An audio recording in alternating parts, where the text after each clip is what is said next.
اعوذ باللہ من الشیطان الرجیم بسم اللہ الرحمن الرحیم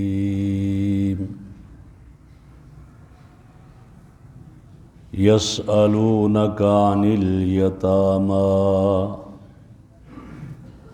قل اصلاح لهم خیر وان تخالطوهم فاخوانکم واللہ یعلم المفسد من المصلح ولو شاء اللہ لأعنتکم ان اللہ عزیز حکیم وَيَسْأَلُونَكَ عَنِ الْيَتَامَى، اور یہ آپ سے سوال کرتے ہیں یتیموں کے بارے میں. قُلْ إِصْلَاحٌ لَهُمْ خَيْرٌ، آپ فرما دیجئے ان کے لیے اصلاح اور ان کی خیر خواہی بہتر ہے. وَإِن تُخَالِطُوهُمْ فَإِخْوَانُكُمْ، اور اگر تم ان کے مالوں کو اپنے مال سے ملا دو تو وہ تمہارے بھائی ہیں. واللہ یعلم المفسد من المصلح، اللہ جانتے ہیں فساد برپا کرنے والے اور فساد پھیلانے والے کو بھی اور اصلاح کرنے والے کو. ولو شاء اللہ لأعنتکم، اگر اللہ چاہتے تو تمہیں مشقت میں ڈال دیتے. ان اللہ عزیز حکیم، بے شک اللہ رب العزت غالب حکمت والے ہیں. میرے محترم بزرگوں اور دوستو، پہلے گزرا یسألونک ماذا ينفقون، اس سے پہلے اور گزرا تھا یسألونک عن الخمر والمیسر. تو یہاں ہے وَيَسْأَلُونَكَ عَنِ الْيَتَامَى، آپ سے سوال کر رہے ہیں یتیموں کے بارے میں. قرآن کریم میں صحابہ کرام کے آپ صلی اللہ علیہ وسلم سے جو اس طرح سوالات ہیں، یہ تقریباً 12-13 ہیں. ایسے سوال کیا گیا. اور حضرت عبداللہ ابن عباس رضی اللہ تعالیٰ عنہ یہ فرماتے ہیں کہ صحابہ سے بہتر کوئی انسان نہیں تھا. میں انبیاء سے ہٹ کر بات کر رہا ہوں. انبیاء کے بعد انسانوں میں سب سے اعلیٰ درجے کے نفوس وہ کیا ہیں؟ حضرات صحابہ اور اہل بیت ہیں. اور وہ فرماتے ہیں کہ حضرات صحابہ آپ صلی اللہ علیہ وسلم سے بار بار سوال نہیں کرتے تھے، اور وجہ بھی یہی تھی کہ کہیں آپ کی شان میں کمی گستاخی ہم سے نہ ہو جائے، کوئی الفاظ ایسے استعمال ہو جائے. اور اس کے علاوہ بھی آپ علیہ السلام جب گفتگو فرماتے تھے تو اس طرح کرتے کہ صحابہ توجہ سے آپ کی گفتگو کو سنا کرتے، اور جو چیز توجہ سے سنی جائے تو پھر اس پر عمل ہو جاتا ہے، سوال کی ضرورت نہیں ہوتی. ایک یہ بھی تھا، اور ایک یہ بھی تھا کہ آپ اتنی وضاحت کے ساتھ گفتگو جو ضروری چیزیں ہوتی تھی بتا دیتے تھے کہ صحابہ کو سوال کی ضرورت نہیں پڑتی تھی. تو یہ چند ایک مقام ہے جہاں سوال ہوا. اب اس سوال کی ضرورت کیوں پڑی؟ وَيَسْأَلُونَكَ عَنِ الْيَتَامَى، یتیموں کے بارے میں سوال کرتے ہیں. وجہ کیا تھی؟ اصل وجہ یہ تھی کہ یتیموں کے مال کی حفاظت کا کہا گیا. ایک جگہ قرآن کریم میں ارشاد فرمایا وَلَا تَقْرَبُوا مَالَ الْيَتِيمِ إِلَّا بِالَّتِي هِيَ أَحْسَنُ، یتیم کے مال کے قریب نہ جاؤ، اس کو نہ کھاؤ. ہاں اس کو استعمال کر رہے ہو تو اچھے طریقے سے کرو. کہیں یہ حکم ملا إِنَّ الَّذِينَ يَأْكُلُونَ أَمْوَالَ الْيَتَامَى ظُلْمًا إِنَّمَا يَأْكُلُونَ فِي بُطُونِهِمْ نَارًا، وہ لوگ جو یتیموں کا مال ظلم کر کے کھاتے ہیں وہ اپنے پیٹوں میں جہنم کی آگ کو ڈالتے ہیں. اب جب یہ ہوا تو حضرات صحابہ پریشان ہوئے، چونکہ یتیم کے مال کی حفاظت کا بھی حکم ہو گیا، اور ہوتا یہ تھا کہ یتیم کے لیے اس کے مال میں سے الگ بنایا جاتا تھا اور اپنے لیے الگ. تو کبھی وہ کھانا اس کے لیے الگ بنا دیا، روٹی سالن مثلا بنا دیا مثال کے طور پر. اب کبھی وہ کھاتے اور تھوڑا کھاتے زیادہ بچ جاتا، اب وہ زیادہ جب بچ جاتا وہ ضائع ہوتا، خود کھاتے نہیں تھے اس میں سے کیونکہ یہ ان کا مال ہے جی ہم نہیں کھائیں گے، اور ضائع ہو جاتا تھا۔ ایک یہ تھا۔ دوسرا یہ تھا کہ خواتین کو بھی مشکل ہو گئی کہ یتیموں کے لیے الگ بناؤ، اپنے لیے الگ بناؤ، یہ کافی مشکل تھا۔ تو اس پر حضرات صحابہ نے آپ سے سوال کیا کہ یتیموں کے اس معاملے میں دیکھا جائے، ایک تو ان کا الگ بنانے میں نقصان ان کا زیادہ ہے، ان کا مال بچ جاتا ہے، کھانے پینے کی چیزیں بچ جاتی ہے، ضائع ہو جاتی ہے، ہم خود استعمال نہیں کرتے تو ان کا نقصان ہو گیا۔ اور دوسرا یہ ہے کہ گھر میں بھی مشقت ہو گئی ہے، اب ان کے لیے الگ ہانڈی بنے اور گھر کے لیے الگ ہانڈی بنے، بڑا مشکل ہو گیا۔ تو اس پر جواب دیا، اور اس کا جواب یہ دیا، فرمایا قل اصلاح لہم خیر، فرمایا میرے پیغمبر آپ انہیں کہہ دیں ان کی خیر خواہی، یتیموں کی اصلاح، خیر خواہی ان کے لیے بہتر ہے۔ کیا معنی؟ اصل مقصد یہ ہے کہ یتیم کا مال ضائع نہ ہو۔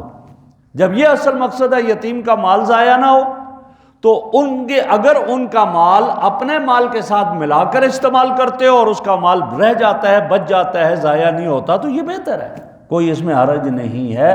لہٰذا اس میں اس چیز کا خیال رکھا جائے، اور پھر اس کی یہ صورت ہو جائے کہ مولانا اشرف علی تھانوی رحمہ اللہ نے یہاں لکھا ہے، فرمایا کہ یتیم کا وہ مال جو ضائع ہو رہا ہے، سڑ جانے کا، سبزی ہے بنا دی، سالن بنا دیا، اس کے خراب ہونے کا خطرہ ہے، اس کو اپنے مال کے ساتھ ملا دیا جائے، اور ملا کر استعمال کیا۔ اندازہ ہے کہ اس کا مال زیادہ بچ گیا تھا، آج یہ ہو گیا، کل اس کی ہانڈی نہیں بنے گی، ہماری بنے گی، اور ہمارے ساتھ اس کا وہ حصہ ہو جائے گا، اور اس میں سے یہ کھا لے گا، لہٰذا اس لیے اس کا ضائع نہیں۔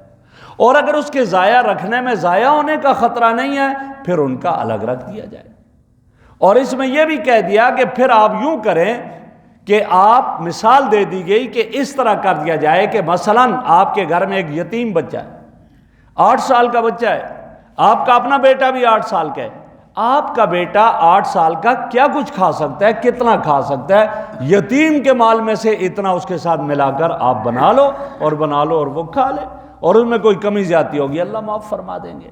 تو فرمایا اس میں جس میں ان کے لیے بہتری، ان کا مال ضائع نہیں ہونا چاہیے، الگ رکھنے میں ہے تو الگ رکھا جائے، اگر ملانے میں مال ضائع نہیں ہوتا تو ملایا نہ جائے۔ اور ملانے میں کیا کہا؟ وَإِن تُخَالِطُهُمْ فَإِخْوَانُكُمْ، اگر تم ملاؤ تو ایسا ہے تمہارے بھائی ہیں۔ اب یتیم بھائی کیا معنی؟ کبھی یہ بھائی بھی یتیم ہوتا ہے، اور کبھی یہ ہوگا کہ تمہارے بھائی کا بیٹا ہے، یہ یتیم تمہارا بھائی ہے، یعنی تمہارے بھائی کا بیٹا، تمہارا بھتیجا ہے، تمہارا بھانجا ہے، لہٰذا یہ ان میں سے ہیں، تو ان کے ساتھ وہ معاملہ کرو جو اپنے بھائی کے ساتھ کرتے ہو، لہٰذا ان کی خیر خواہی، جیسے بھائی کی خیر خواہی چاہتے ہو ایسے ان کی۔ اور یہاں مفسرین نے ایک اور بات لکھی، فرمایا کہ اگر وہ یتیم غیر مسلم کا بیٹا ہے تو اس کے ساتھ بھی ایسا ہی معاملہ کیا جائے جیسے اپنے بھائی کے بیٹے کے ساتھ کیا جاتا ہے، تاکہ اس کا نقصان نہ ہو، اور اس کی بھلائی اور خیر خواہی کو مد نظر رکھا جائے، اور اس کے مال کو ضائع نہ ہونے دیا جائے۔ اس چیز کا یہاں پر حکم دیا۔ تو فرمایا کہ وَإِن تُخَالِطُهُمْ فَإِخْوَانُكُمْ، اگر وہ تمہارے ساتھ مل جائیں تو وہ تمہارے بھائی ہیں، لہٰذا ان کو اس طرح کیا جائے۔ یہاں اس کا تذکرہ ہوا۔ یہاں آپ صلی اللہ علیہ وسلم کو حکم ملا کہ یتیموں کے مال کا خیال رکھا جائے۔ یہاں غیر مسلم کفار بھی اس بات کا اقرار کرتے ہیں، اور وہ یہ کہتے ہیں کہ حضور اکرم صلی اللہ علیہ وسلم یتیموں پر خاص نظر شفقت رکھتے تھے، اور اسلام نے یتیموں کو جو مقام دیا کسی اور مذہب نے نہیں دیا۔ اور یہ غیر مسلم کافر یہ لکھتے ہیں کہ وجہ کیا ہے کہ نبی اکرم صلی اللہ علیہ وسلم خود یتیم تھے۔ اللہ نے کیا فرمایا؟ الم یجد کا یتیما فآوا، کیا آپ یتیم نہیں تھے؟ ہم نے آپ کو یتیمی میں پایا اور ہم نے آپ کو ٹھکانہ دیا۔ اور آگے کیا کہا؟ فرمایا وَأَمَّا الْيَتِيمَ فَلَا تَقْهَرْ، اور یتیم جو ہے اس کو کبھی جھڑکو نہیں۔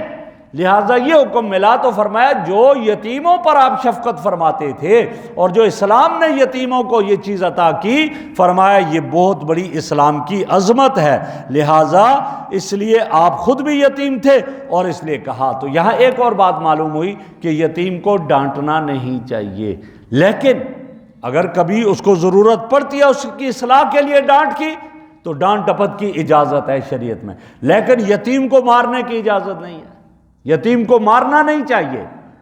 نبی اکرم صلی اللہ علیہ وسلم کی ایک حدیث ہے، میں نے جب یہ پڑھی تو میں بہت حیران ہوا کہ نبی اکرم صلی اللہ علیہ وسلم نے فرمایا یتیم جب روتا ہے تو اللہ کا عرش کانپ جاتا ہے، اللہ کا عرش کانپ جاتا ہے، ہل جاتا ہے، لرز جاتا ہے اللہ کا عرش۔ کب؟ یتیم کے رونے پر۔ تو فرمایا اس لیے یتیم کو مارنا نہیں چاہیے، ہاں ڈانٹ ڈپٹ اس کی اصلاح کے لیے کر سکتے ہیں، جب دیکھا یہ بھٹک رہا ہے، کہیں بہک رہا ہے، ڈانٹ ڈپٹ کر سکتے ہیں، اس کی اجازت ہے، لہٰذا ایسا ہو سکتا ہے اور ایسا کر لینے میں کوئی حرج نہیں ہے۔ آگے فرمایا واللہ یعلم المفسد من المصلح، اللہ جانتے ہیں فساد نیت کس کی خراب ہے اور کس کی نیت ٹھیک ہے۔ فرمایا تم یہ ملا رہے ہو جو یتیم کے مال کو اپنے مال کے ساتھ، اپنے ساتھ ملا کر اس کا کھانا بنا رہے ہو، تو دیکھیں اللہ تو عالم الغیب ذات ہے، اللہ علیم بذات الصدور ہے، انما الاعمال بالنیات۔ اگر تمہاری نیت اس کا مال کھانے کی ہے تو تمہارے اوپر گناہ ہوگا، پھر تم گناہگار ہو جاؤ گے اور تمہاری گرفت ہوگی۔ اور اگر تمہاری نیت اس کے مال کو کھانے کی نہیں ہے، تمہاری نیت ہے اس کا فائدہ ہو جائے، اس کا نقصان نہ ہو، اس میں اگر تمہارے پاس کچھ اس کا تھوڑا بہت مال آ گیا تمہارے مال کے ساتھ تو کوئی حرج نہیں ہے۔ اصل اعتبار فرمایا نیت کا ہوگا، تو فرمایا واللہ یعلم المفسد من المصلح، اللہ جانتے ہیں کون فساد کی نیت کر کے بیٹھا ہوا ہے، کون اصلاح کی نیت کرتا ہے، یہ سب اللہ رب العزت کے علم میں ہے، اور وہ اسی نیت کے مطابق اس کو بدلہ دے گا۔ اور آگے فرمایا وَلَوْ شَاءَ اللَّهُ لَأَعْنَتَكُمْ، اگر اللہ چاہتے، اللہ اگر تمہارے اوپر یہی چاہتے کہ نہیں، پھر اللہ تمہیں مشقت میں ڈال دیتے۔ وہ کیا تھا؟